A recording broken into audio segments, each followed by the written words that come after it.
I remember thinking, this is so painful. I almost wish I had my eating disorder to distract me. It's tempting to think of eating disorder recovery like a nicely packaged someday, with clear lines and an undeniable trajectory towards a bright future. A future that leaves your current struggles securely in the past.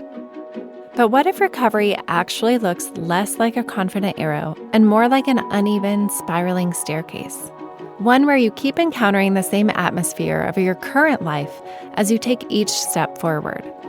It may even feel like you're not going anywhere at all, but the truth is you're ascending higher than you ever imagined possible. In today's episode, I'm joined by body image coach and inclusive stylist Juju Parzyck. Hi, I'm Juju. I have been in recovery for 10 plus years. I'm a body image and confidence coach, inclusive wardrobe stylist, and content creator. And I'm all about embracing the body that you have and living life to the fullest. Juju and I will explore how eating disorders can begin as protective coping mechanisms, how diet culture can disguise disordered eating as normal, and what it really means to take step after step in recovery by rebuilding an honest and compassionate relationship with your body, emotions, and life. You're listening to Mental Note Podcast. I'm Ellie Pike.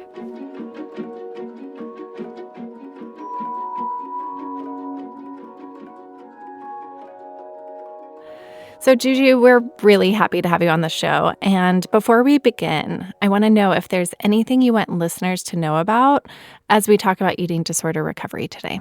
I think the biggest thing is just that everybody's journey is their own, and maybe my experience may be totally different from somebody else's, and just keeping that in mind when talking about recovery.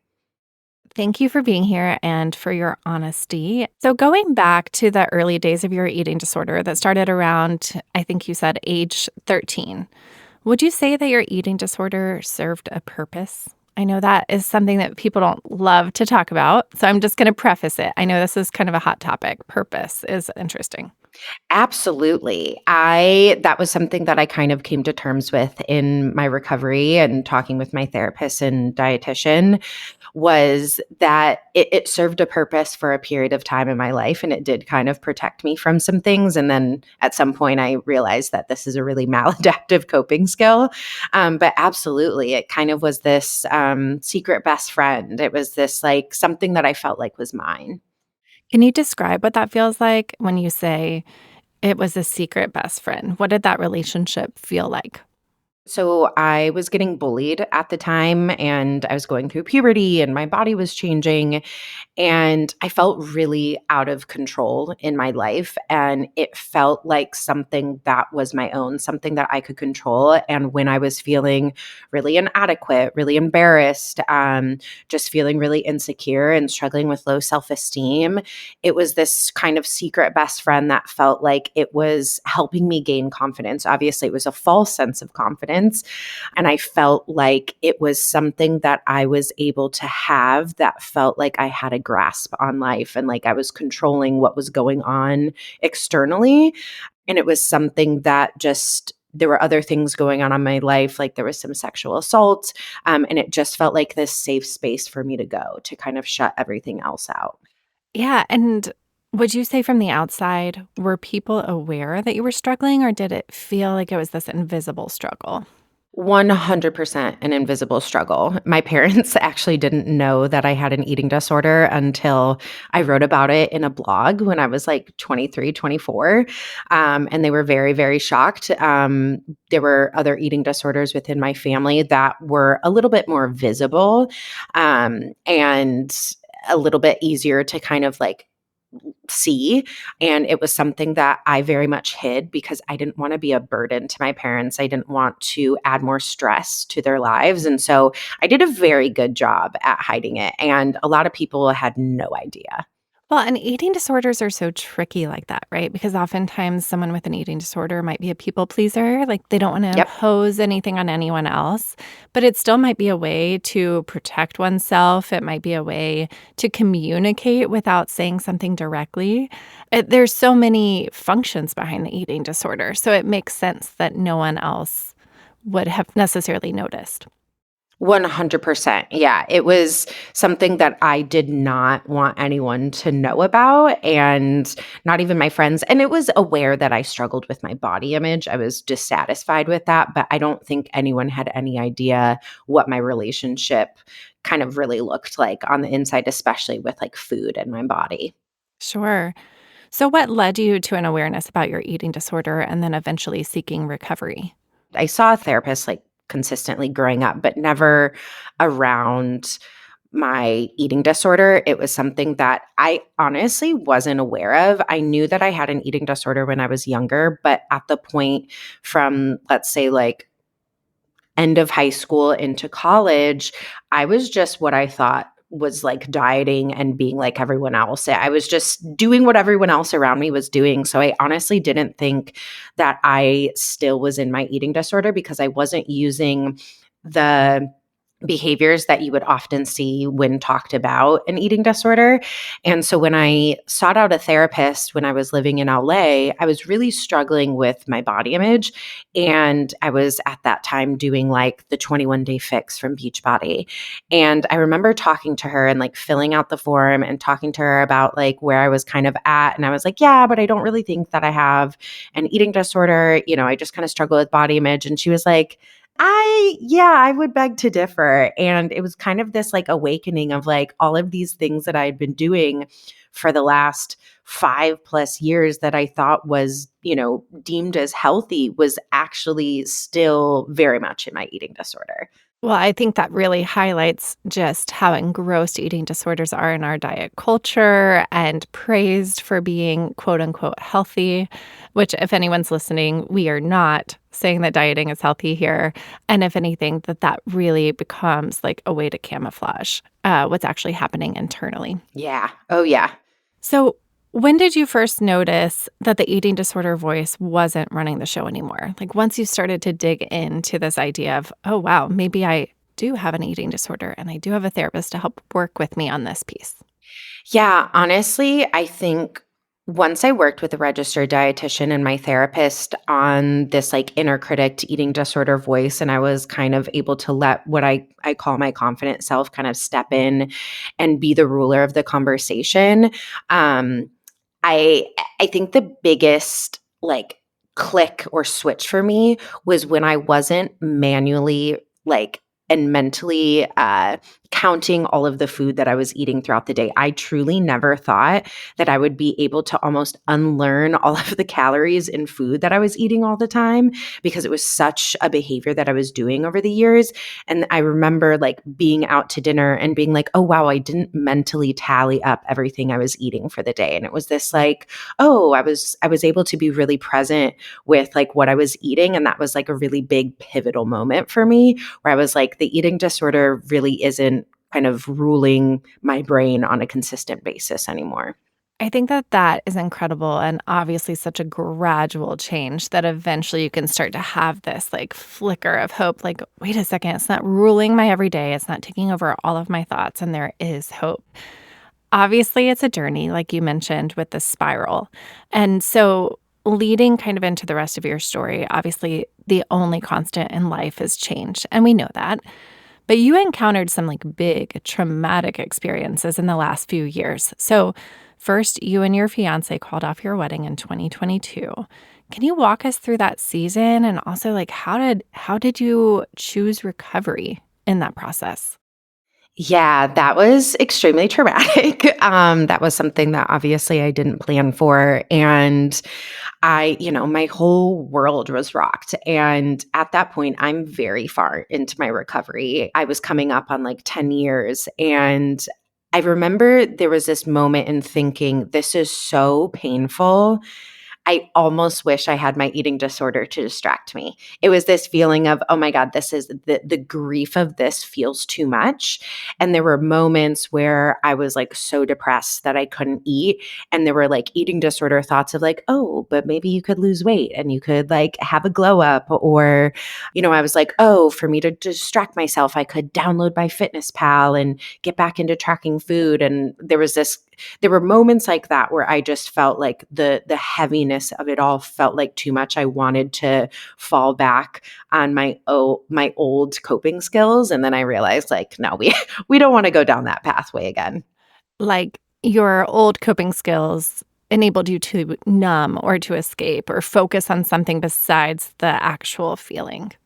100%. It felt like it could almost hold the weight of what was going on in life for me.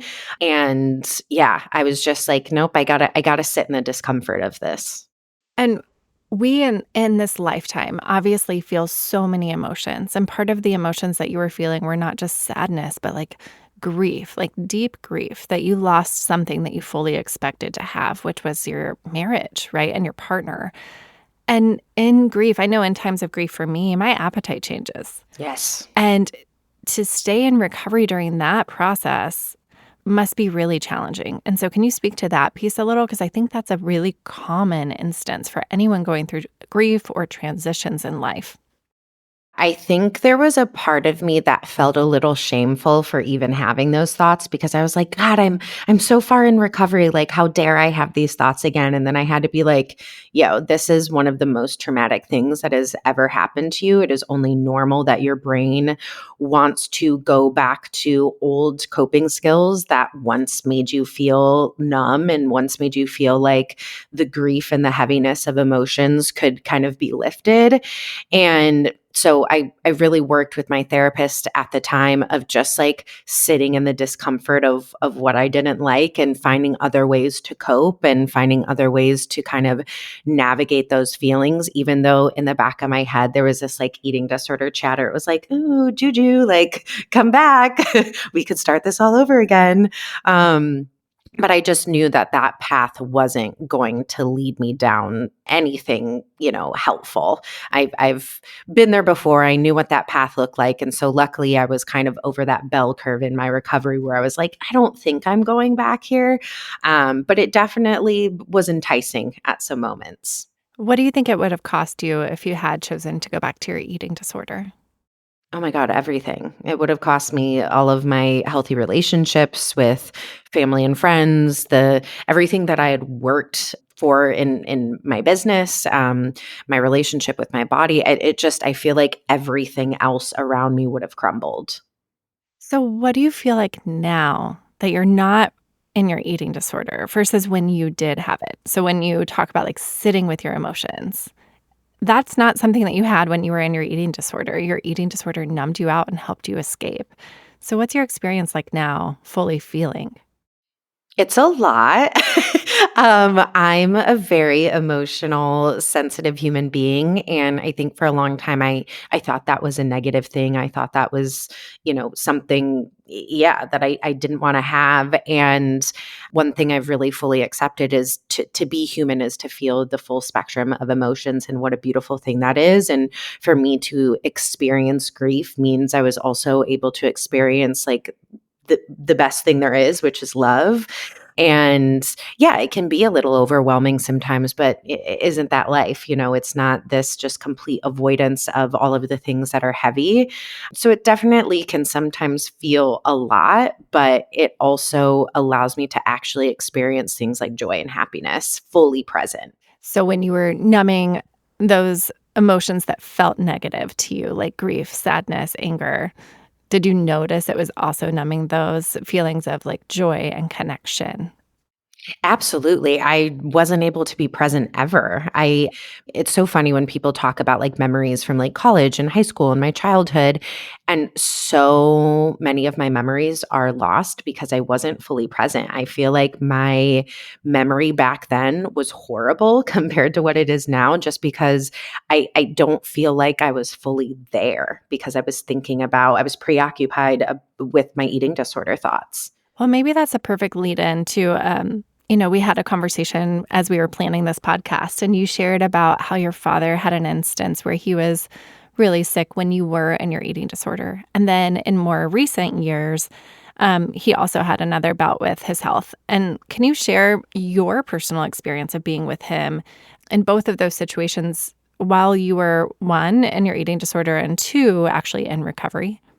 In my early 20s, he got really, really sick, and I was studying abroad at the time. I came home, and my dad had lost a significant amount of weight, and it was really, really scary. He was in the ICU, and we were concerned about his life. And I remember just feeling really angry.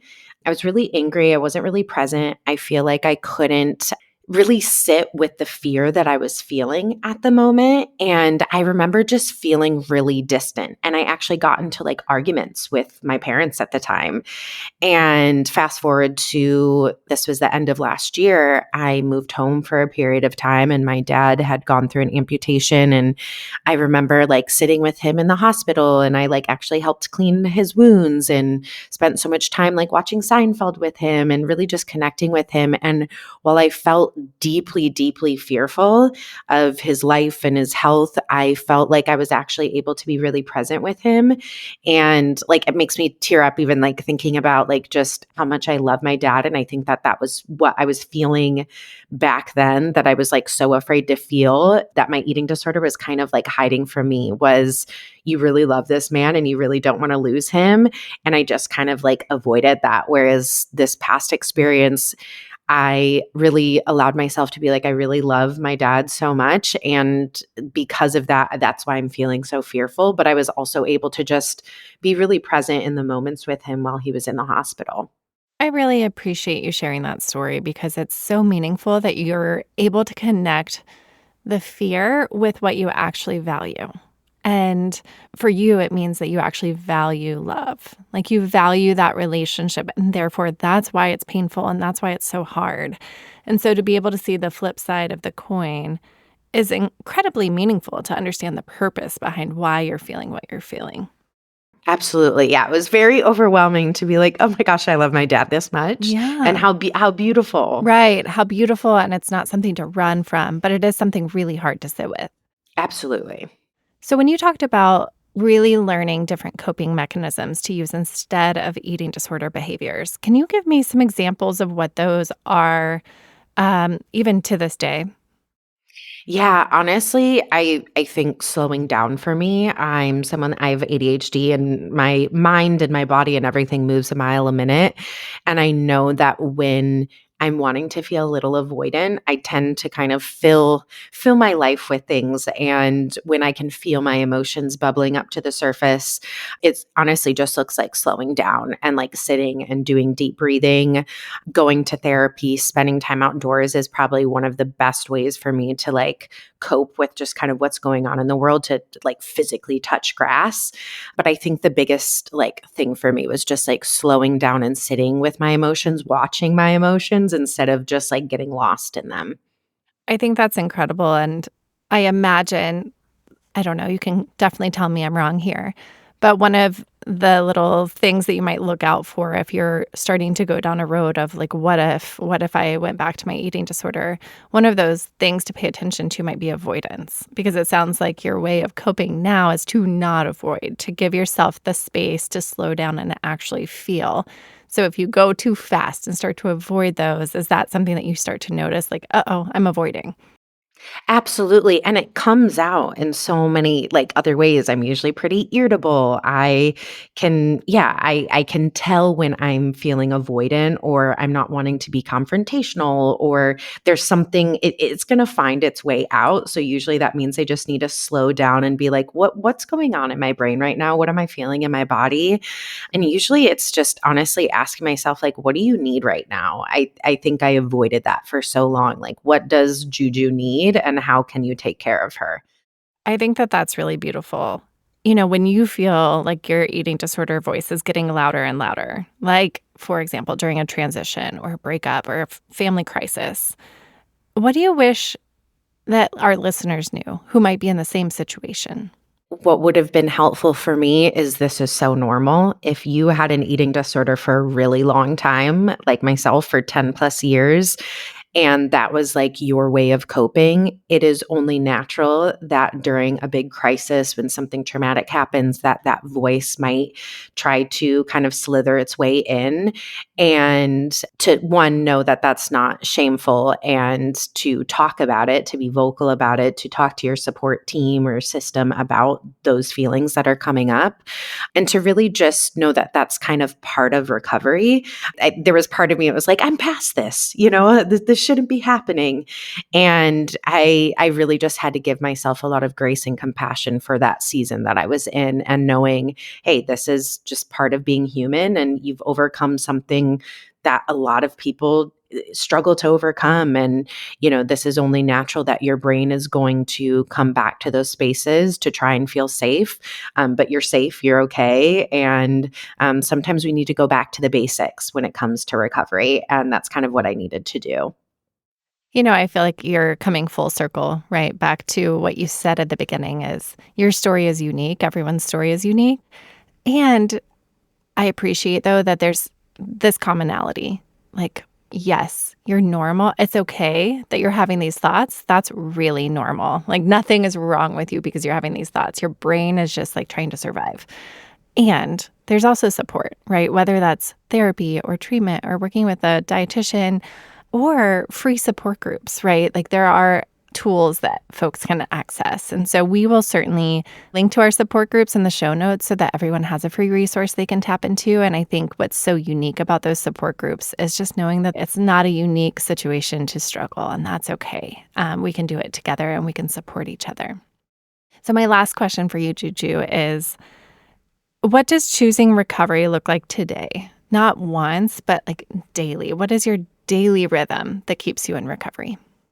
I think the biggest thing is, one, nourishing myself. I know that usually my anxiety or my depression is coming at play if I'm not nourishing myself. And so that's always a baseline. Like, you have to feed yourself, and really just allowing myself to sit with what I'm feeling in that moment, and asking myself daily, like, what do you need today? How can you support yourself today? And knowing that every single day is going to look different. And I think just really knowing that, like, life is going to throw some curveballs at you. And I think for me, the biggest thing during those seasons is just like leaning on the people that love you and support you, because that's the best way for me to get through those times. Thank you, Juju. This has just been so lovely and wonderful. And so if folks want to follow along with you, how can they be in touch or see what you're up to? Yeah, my Instagram is Fit Fat and All That. My website is fitfatandallthat.com, and you can email me at fitfatandallthat@gmail.com as well. I think what I love most about Juju's story is that she invites us to rethink recovery, not as perfection, but as a return to presence again and again. And for those listening, if you heard parts of your own experience reflected in this conversation, you're not alone. Support is out there. If you'd like to connect with Juju, you can find her on Instagram at fitfatandallthat. Also, this episode's show notes link to numerous free support groups at Eating Recovery Center and Pathlight Mood and Anxiety Center. As always, thank you for being here and for being part of these conversations. Mental Note is brought to you by Eating Recovery Center and Pathlight Mood and Anxiety Center. If you'd like to talk to a trained therapist to see if in-person, virtual treatment, or a relapse prevention program is right for you, please call them at 877-850-7199. If you need a free support group, check out eatingrecovery.com/support-groups or pathlightbh.com/support-groups. Also, could you do us a quick favor? Leave a glowing review for us on iTunes, Spotify, or wherever you're listening. Sign up for our e-newsletter and learn more about the people we interview at mentalnotepodcast.com. Doing these things really helps our show grow, and we are so grateful for your effort. Mental Note is produced and hosted by me, Ellie Pike, edited by Carrie Daniels, and directed by Sam Pike. Till next time.